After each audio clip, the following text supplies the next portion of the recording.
सृजन को पसंद करने के लिए, हमारा हौसला बढ़ाने के लिए आपका धन्यवाद। सृजन से जुड़े रहने के लिए इसे लाइक करें, शेयर करें, सब्सक्राइब करें और बेल आइकन को अवश्य ही प्रेस करें ताकि आप सबसे पहले जान सके सृजन के नए सृजन को। हाय, नमस्ते, कैसे हैं आप सभी लोग। आप सभी का तहे दिल से धन्यवाद मेरे पिछले वीडियो को इतना अधिक लाइक करने के लिए और उसमें एक्टिव पार्टिसिपेशन के लिए। उसमें से आपने बहुत सारे लोगों ने कहा कि मैं डिप्रेशन के बारे में बात करूं और मेडिटेशन के बारे में बात करूं।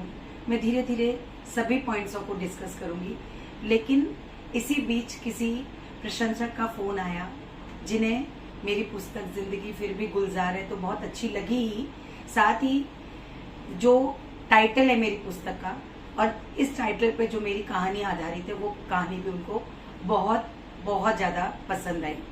और साथ ही कितना सहज सा संयोग है ना, कितना सुखद संयोग है ये कि आप लोग डिप्रेशन की बात कर रहे थे और ये कहानी भी अवसाद यानी डिप्रेशन के से रिलेटेड है।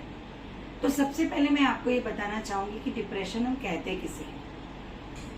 कोई भी ऐसी स्थिति, कोई भी ऐसी परिस्थिति जो आपको आपके नॉर्मल जीवन जीने से रोक रही है, जो आपको नॉर्मल जीवन में किसी भी तरीके की बाधा क्रिएट कर रही है, या नॉर्मल जीवन जीते जीते आप सारी सुख सुविधाएं सब कुछ है आपके पास, लेकिन फिर भी आप कहीं खुशी महसूस नहीं कर रहे हैं। जब आपको ऐसा लगने लगे कि जीवन में सब कुछ है लेकिन खुशी नहीं है, या ये मेरे पास ये नहीं है, और वो नाखुशी की स्थिति आपको बहुत अधिक प्रभावित करने लग जाए, आपके डे टू डे की दिनचर्या को प्रभावित करे, आपको लोगों से मिलना पसंद ना आए, आपको खाना खाने में रुचि ना रहे, या अपने रोजमर्रा के काम करने में आपको मजा ना आए, तो ऐसी स्थिति को हम अवसाद कह सकते हैं।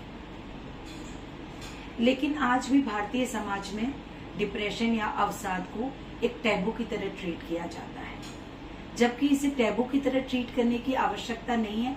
आवश्यकता इस बात की है कि इस स्थिति को समझा जाए और उस पर काम किया जाए। ये जो डिप्रेशन या अवसाद की स्थिति है, इसके कई सारे कारण होते हैं। इसका एक साइकोलॉजिकल इशू है कि आप अपनी समस्याओं को खुद से सॉल्व करने में अपने आप को कैपेबल नहीं पा रहे हैं, एक ये सिचुएशन हो सकती है।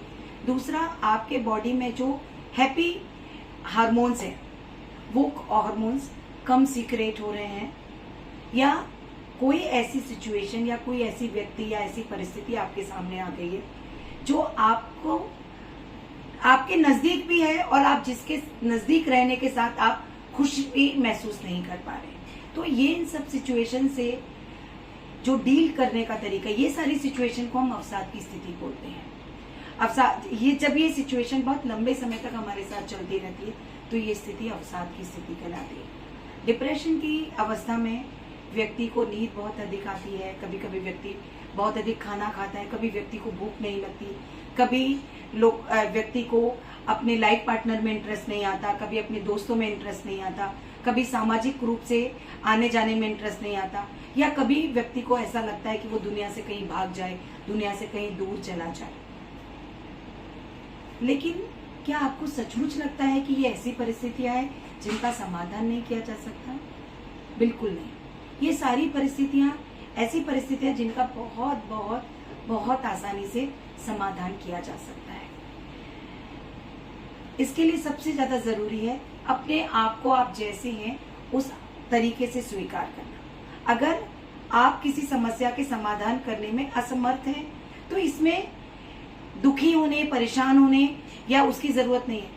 ठीक है, मैं नहीं कर सकता, ये काम नहीं कर सकता, ईश्वर ने मुझे ऐसे ही बनाकर भेजा है, मैं किसी और चीज में अच्छा हूँ, मैं इस चीज में अच्छा, ये आवश्यक नहीं है कि आप हर एक चीज में अच्छे हो। इसके लिए, इसके साथ ही ये जरूरी नहीं है कि जो व्यक्ति दूसरा व्यक्ति उस चीज में अच्छा है उस चीज में आप भी अच्छे हैं। नॉर्मली अवसाद की स्थिति उत्पन्न होती है जब हम बहुत अधिक महत्वाकांक्षी हो जाते हैं। बहुत अधिक महत्वाकांक्षी होने का तात्पर्य बिना अपनी शारीरिक मानसिक योग्यताओं को ध्यान में रखते हुए हम अपने गोल्स टारगेट रख देते हैं मुझे ये गोल अचीव करना है, मुझे एजुकेशन में ये गोल अचीव करना है, मुझे धन के मामले में इतना पैसा कमाना है, रिश्तों में मुझे यहाँ पहुंचना है, जहां हम हर किसी को खुश करने की कोशिश करते हैं। आप हर किसी को खुश नहीं कर सकते, पर आप कुछ लोगों को अवश्य खुश कर सकते हैं, प्रसन्न कर सकते हैं। क्यों? और वो कब होगा? जब आप अपनी शारीरिक मानसिक क्षमताओं को पहचानेंगे और उनके अनुरूप काम करेंगे। इसके साथ ही आपको सबसे पहले मैंने कहा, आप जैसे हैं वैसे अपने आप को स्वीकार करें। अपने आप को स्वीकार करना अति आवश्यक है। ठीक है, आप लोग और दूसरे लोगों की तरह खूबसूरत नहीं है, स्मार्ट नहीं है, बोलचाल में बहुत फॉरवर्ड नहीं, इट्स ओके। क्योंकि आप जैसे हैं वैसे अपने आप में जब आप खुद को स्वीकारेंगे ना, तो लोग आपको स्वीकारेंगे। आप लोगों के भीतर सोशल रिजेक्शन का भय होता है, लेकिन सोशल रिजेक्शन होता ही तब है जब आप खुद को स्वीकार नहीं कर रहे होते। अगर आप बोल्डली सबके सामने खड़े होते हैं, आपको अपने लुक्स पर, अपने बोलने पर, अपनी एजुकेशन पर, किसी भी चीज पर, कहीं पर भी थोड़ा सा भी गिल्ट नहीं है। ठीक है, मैं अंडर ग्रेजुएट हूँ, सो व्हाट, मेरी परिस्थितियां वैसी थी, इसके लिए मैं पढ़ाई आगे नहीं रख सकी। ठीक है, मेरा चेहरा थोड़ा सांवला है, सो व्हाट, मैं जैसी हूँ अपने आप में पूर्ण हूँ। पहले सबसे पहले आपको अपने भीतर ये भाव लाना है। इसके साथ ही आपको ये सोचना है कि आप हर किसी चीज में माहिर नहीं हो सकते। आप 1, 2, 3 चीजों में माहिर हो सकते हैं, लेकिन हर चीज में आप माहिर हो, हर चीज में आप नंबर 1 हो, ऐसा संभव नहीं है। लेकिन आज की कॉम्पिटिटिव वर्ल्ड में हम हर जगह चाहते हैं कि मैं ही नंबर 1 हूँ। तो सबसे पहले ये जो नंबर 1 की जो होड़ है, जो नंबर 1 की जो दौड़ है ना, इस दौड़ से ना आपको बाहर निकलना होगा। आपको अपने भीतर संतुष्टि का भाव लाना होगा कि मेरे पास जितने साधन हैं, उतने साधन में मैं अपना सर्वोत्तम दूं। मैं अपनी तरफ से पूरी मेहनत करूं, मैं अपनी तरफ से पूरा लोगों के साथ रिश्ते निभाऊं, जितनी मेरी कैपेसिटी है उतना मैं सोशलाइजिंग करूं, जितनी मेरी कैपेसिटी है उतनी मेहनत करके मैं धन कमाऊं। उसके बावजूद जो धन आ रहा है उससे मुझे खुश रहना है, मुझे दूसरों से कंपेयर नहीं करना। सबसे पहले आपको ये याद रखना है, जिंदगी फिर ना मिलेगी दोबारा। जो भी जीवन है इसी पल है, इसी क्षण है, तो आपको जीना है, खुलकर जियो। हर चीज पर टेंशन मत करो, हर चीज पर बहस मत करो।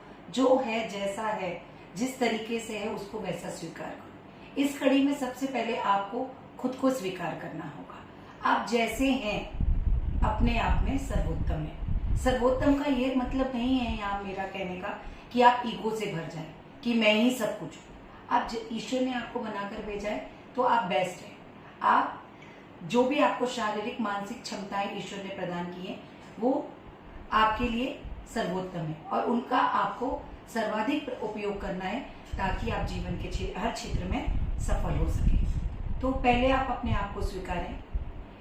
ज्यादातर डिप्रेशन की जो मामले आते हैं उनमें देखा जाता है कि उनको ज्यादातर सोशल रिजेक्शन का भय होता है।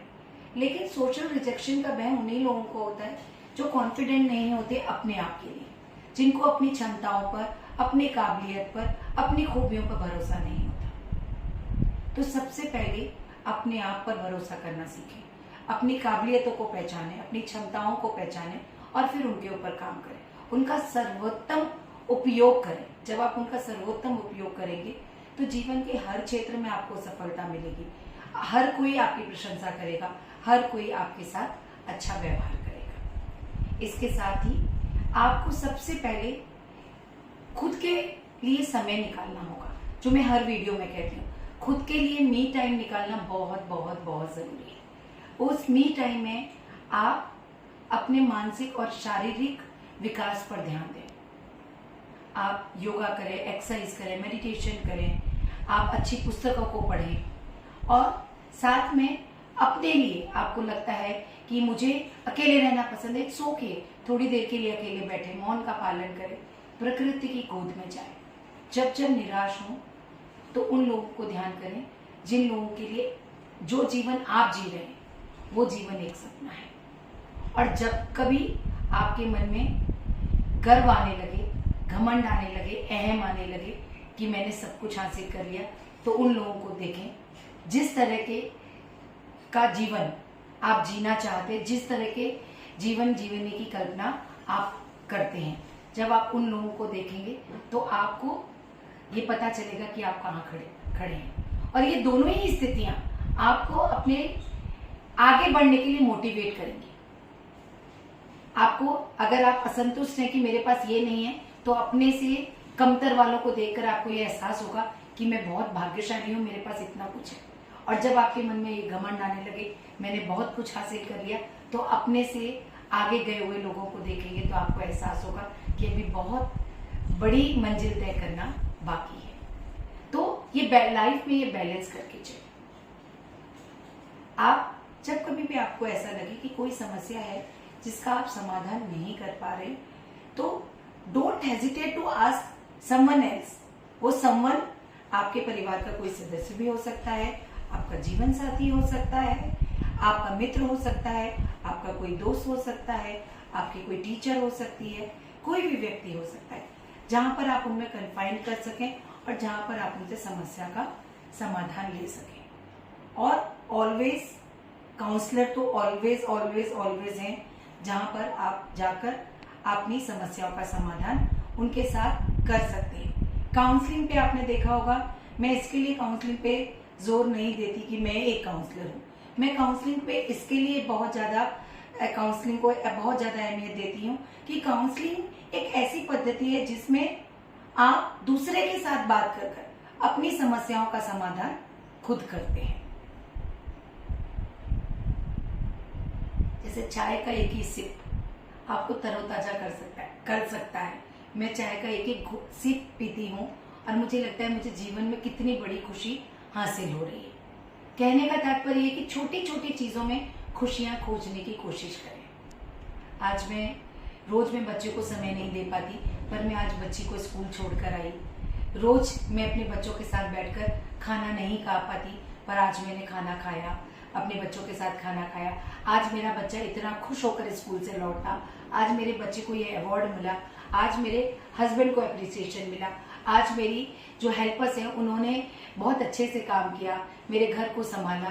तो ये सारी चीजें छोटी छोटी बातें हैं, ये बहुत छोटी बातें हैं, लेकिन ये छोटी बातों पे जब आप खुश होना सीख जाएंगे, और इन छोटी बातों पर आप खुश कब होंगे?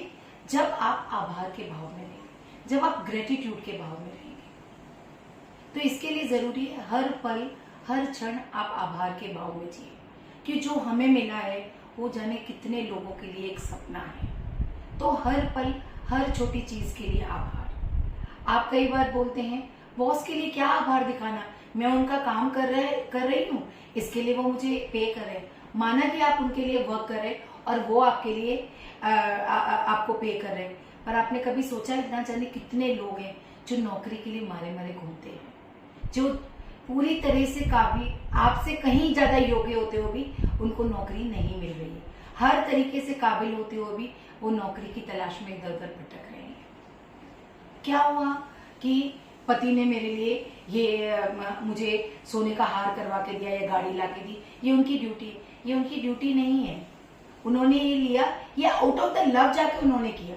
तो छोटी छोटी चीजों के लिए आभार व्यक्त करना सीखे, संतुष्ट होना सीखे। जीवन में संतुष्टता तभी आएगी कि जो मुझे मिला है ना, वो मुझे कहीं ज्यादा मिला है। यकीन मानिए, जब जब आपके मन में लगे आप दूसरों से अपने आप को कंपेयर करें कि उसको अधिक मिला है, शांति से एक कोने में बैठिए और सोचिए, क्या जो जीवन आप जी रहे हैं, उस जीवन के जो जीवन में आपने हासिल किया है, क्या वो हासिल करने के कभी सपने भी आपने देखे थे क्या? आपको अपनी असंतुष्टि का जवाब मिल जाएगा और आपके जीवन संतुष्टि से बढ़ता चला जाएगा। तो छोटी छोटी चीजों पे संतुष्ट होना सीखें और सबसे अधिक याद रखें कि ये जिंदगी जीने के लिए, ये जिंदगी एक बार मिली है, दोबारा हम किस रूप में आएंगे, मनुष्य रूप में आएंगे या नहीं, इसका भी कोई पक्की गारंटी नहीं है। तो क्यों ना एक बार जो जिंदगी मिली है उसको अच्छे तरीके से जिया जाए, हर बात में खुश रहा जाए, जो मिला है उसमें खुश रहा जाए, उसमें संतुष्ट रहा जाए, जो रिश्ते हैं उनको अच्छे से जिया जाए, अपनी हॉबियों को विकसित किया जाए, जो मुझे आता है उसमें खुश रहा जाए, अपने आप पर कृपा फील की जाए कि मुझे न भगवान ने, ईश्वर ने बहुत कुछ दिया है। अगर आप ये छोटी छोटी सी चीजें करते हैं तो आपको डिप्रेशन जैसी शब्द छू ही नहीं जाएंगे। डिप्रेशन आपको तभी आता है जब आप छोटी छोटी बातों पर भी गिल्ट पालने लगते हैं। आज मैं बच्चे को नहीं छोड़ने जा पाई, इट्स ओके। आज मेरी तबीयत ठीक नहीं थी, मैं उठकर पति के लिए टिफिन तैयार नहीं कर पाई, it's okay. Everything is okay, क्योंकि आप जो कुछ कर रहे हैं, जो कुछ दे रहे हैं, वो आप अपने मन से करें। पर अगर आप इसके लिए कोई चीज नहीं कर रहे हैं, आप किसी को दंड देना चाहते हैं, किसी से नाराज हैं, इसके लिए वो सब कर्तव्य पूरे नहीं कर रहे, तो इट्स नॉट ओके। आपको अपने कर्तव्य, अपनी ड्यूटीज, अपनी रिस्पॉन्सिबिलिटीज बहुत खुश होकर पूरी करनी है। कितने लोग हैं जो अकेले हैं। आपको कई बार लगता है थक गई मैं, यार सुबह शाम बस खाना बनाते रहो या बच्चों का होमवर्क कराते रहो, बच्चों को स्कूल छोड़ने जाते रहो। आप ये बात उनसे पूछिए जिनके बच्चे नहीं हैं। बॉस बहुत छोटी छोटी बातों पर इरिटेट करते हैं, आप उनसे पूछिए जिनको जॉब नहीं है। मेरे हस्बैंड बहुत उदास रहते हैं, चुप चुप रहते हैं, आप उनसे बोलिए जिनके साथ जीवन साथी नहीं है। अगर आप इन सब चीजों पे कंपेयर करेंगे, कंपेयर जब भी आप अपने आप को करने की कोशिश करें तो कंपेयर उन लोगों से करें जो आपके जैसे जीवन जीने का सपना देखते हैं। मैं ये नहीं कहती कि अपने से ऊपर वालों को कंपेयर ना करें, से अपने आप को कंपेयर ना करें। अपने से ऊपर वाले लोगों से अपने आप को तब कंपेयर करें तब जब आपको जीवन में गर्व आने लगे, मैंने बहुत कुछ हासिल कर लिया, तब अपने से ऊपर देखें तो आपको एहसास होगा कि अभी बहुत कुछ पाना हासिल है, और तब आप जीवन के लिए मोटिवेट होंगे। और डिप्रेशन, जैसा कि मैंने कहा, ये एक साइकोलॉजिकल स्टेटस भी होती है कभी कभी, कि कभी कभी आपके बॉडी के जो हैप्पी हार्मोन्स हैं वो कम सीक्रेट कर रहे होते हैं। तो ऐसी स्थिति में आपको एक काउंसलर को मिलना और एक साइकेट्रिस्ट को मिलना, एक साइकोलॉजिस्ट को मिलना आवश्यक हो जाता है। तो आप अवश्य ही मिलें, क्योंकि आपका डिप्रेशन आपके परिवार के अन्य जनों को एक जीवन पद्धति जैसा लग सकता है। अगर आप डिप्रेशन के कारण चुप रहते हैं, बहुत अधिक खुश नहीं रहते, तो आप देखेंगे आपके परिवार के सदस्य भी उसी तरह का जीवन जीने लगते हैं। ऐसा नहीं है कि उनको डिप्रेशन है, उनको डिप्रेशन नहीं होता, लेकिन वो वैसा ही जीवन आपको देखते देखते उनका भी जीवन की शैली वैसी हो जाती है और वो उसी तरीके का जीवन जीने लगते हैं। तो उदासी, खामोशी, ये उनके जीवन का अंग हो जाता है। तो इससे बचने के लिए जरूरी है, जब कभी भी कहीं पर भी आपको लगे कि आप ऐसी नाखुशी वाला जीवन जी रहे हैं, जो आप जीवन में चाहते हैं वो जीवन में हासिल नहीं कर पाए, वो एक थोड़े समय के लिए आपने सोचा और उसको हवा में उड़ा दिया, दैट इज फाइन। लेकिन एक ही चीज को आप पकड़कर बैठ रहे हैं और उसी चीज के ऊपर आप दिन रात सोच रहे हैं, उसके कारण आपकी दैनिक दिनचर्या प्रभावित हो रही है। आपका सोना, खाना, पीना, लोगों से मिलना जुलना, अगर ये सभी प्रभावित हो रहा है तो आप मानकर चलिए कि आपको एक काउंसलर, एक साइकोलॉजिस्ट, एक साइकेट्रिस्ट को मिलने की आवश्यकता है। और इसमें शर्म करने की बिल्कुल आवश्यकता नहीं है, क्योंकि जब आप एक बेहतर जीवन जी रहे होंगे तभी आप अपने परिवार को, अपने मित्रों को, अपने समाज को एक बेहतर जीवन दे सकें। अवसाद कोई बीमारी नहीं है, ये एक स्थिति है जिससे बहुत ही आराम से अपने मित्रों का, सहयोगियों का, और अगर स्थिति ज्यादा बढ़ गई है तो काउंसलर का, साइकेट्रिस्ट का हेल्प लेकर आप इस स्थिति को बहुत आराम से सॉल्व कर सकते हैं। तो मुझे लगता है कि मेरा ये वीडियो आप सभी को अच्छा लगेगा। सो इस वीडियो को देखिए, अपने कमेंट दीजिए, सजेशन दीजिए, ताकि हम अगले वीडियो के लिए अपने आप को तैयार कर सकें। और जिंदगी फिर भी गुलजार है, चाहे परिस्थिति कोई भी हो। आपको हमेशा याद रखना है, जिंदगी फिर भी गुलजार है।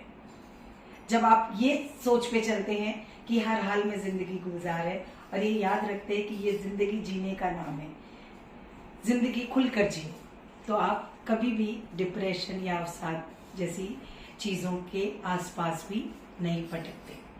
Thank you. संध्या गुप्ता की पुस्तकें मंगवाने के लिए 9619766212 पर केवल व्हाट्सएप करें।